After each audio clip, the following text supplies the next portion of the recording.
આજરોજ નડિયાદ બાદ ખેડાવાડા હોલ ખાતે ખેડા જિલ્લા પોલીસ અધિક્ષક સાહેબશ્રીની અધ્યક્ષતામાં શાંતિ સમિતિની મિટિંગનું આયોજન કરવામાં આવ્યું, જેમાં નડિયાદ ટાઉન, નડિયાદ રૂરલ, નડિયાદ પશ્ચિમ વિસ્તારમાં આવતા ગામડાઓ તથા નડિયાદ સિટીના હિન્દુ મુસ્લિમ સમાજના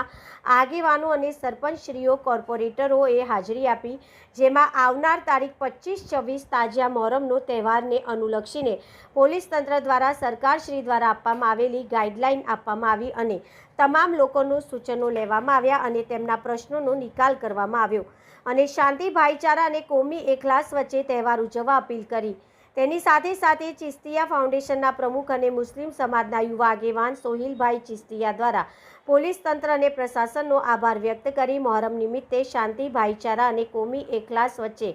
આવનાર પર્વ હઝરત ઇમામ હુસૈન બાવાની યાદમાં ઉજવવામાં અપીલ કરવામાં આવી. રિપોર્ટર મોહમ્મદ ખાન.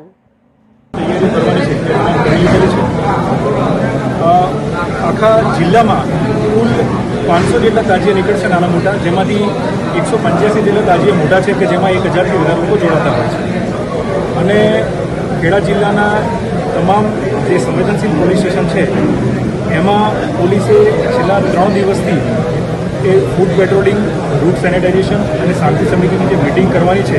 એ પૂર્ણ કરી છે, જેના ભાગરૂપે આજે નડિયાદ ટાઉન ખાતે જે નડિયાદમાં જે તાજિયા નીકળવાના છે તેની શાંતિ સમિતિની મિટિંગ રાખવામાં આવી હતી, જેમાં ખૂબ જ મોટી સંખ્યામાં હિન્દુ અને મુસ્લિમ આગેવાનો તેમજ તાજિયા કમિટીના જે આયોજકો છે તે હાજર રહ્યા હતા.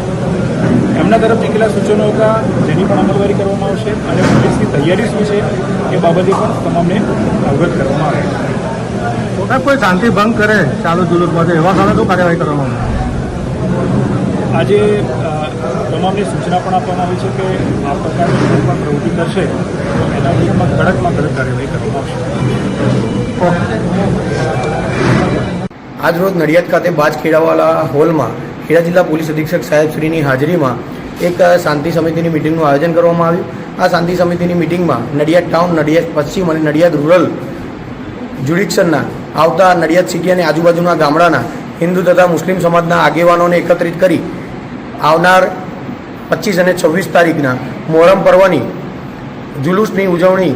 યોગ્ય સરકારી ગાઈડલાઈન રીતે કરવામાં આવે તે માટે સરકારી સૂચનો આપવામાં આવ્યા અને તમામના પ્રશ્નોનો યોગ્ય વાચા આપવામાં આવી અને શાંતિ, સલામતી અને કોમી એકલાસ વચ્ચે આ પર્વ પૂર્ણ થાય તેવી અપીલ કરવામાં આવી અને સાથે સાથે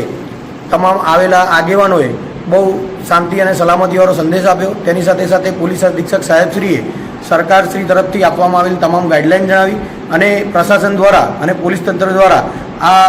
આવનાર તહેવારમાં પૂર્ણ સાથ સહકાર સરકારી ગાઈડલાઈન સાથે ઉજવવામાં આવે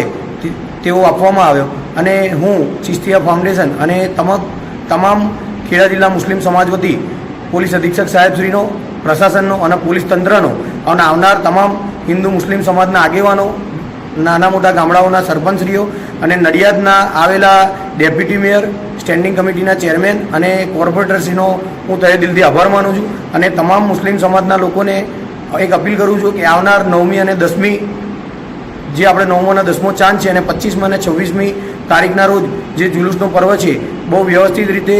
હઝરત ઇમામ હુસૈન બાવાની યાદમાં વિતાવવો જોઈએ અને તેની સાથે સાથે આપણાથી કોઈનું દિલ ના દુભાય, કોઈની લાગણી ના દુભાય તેવા સોશિયલ મીડિયામાં કોઈપણ જાતના વિડીયો વાયરલ ના કરવા જોઈએ અને સરકારશ્રી દ્વારા આપવામાં આવેલી ગાઈડલાઈન મુજબ આ પર્વને આપણે ઉજવવો જોઈએ તેવી મારી અપીલ છે. અસ્સલામુ અલૈકુમ વરહમતુલ્લાહિ વબરકાતુહુ.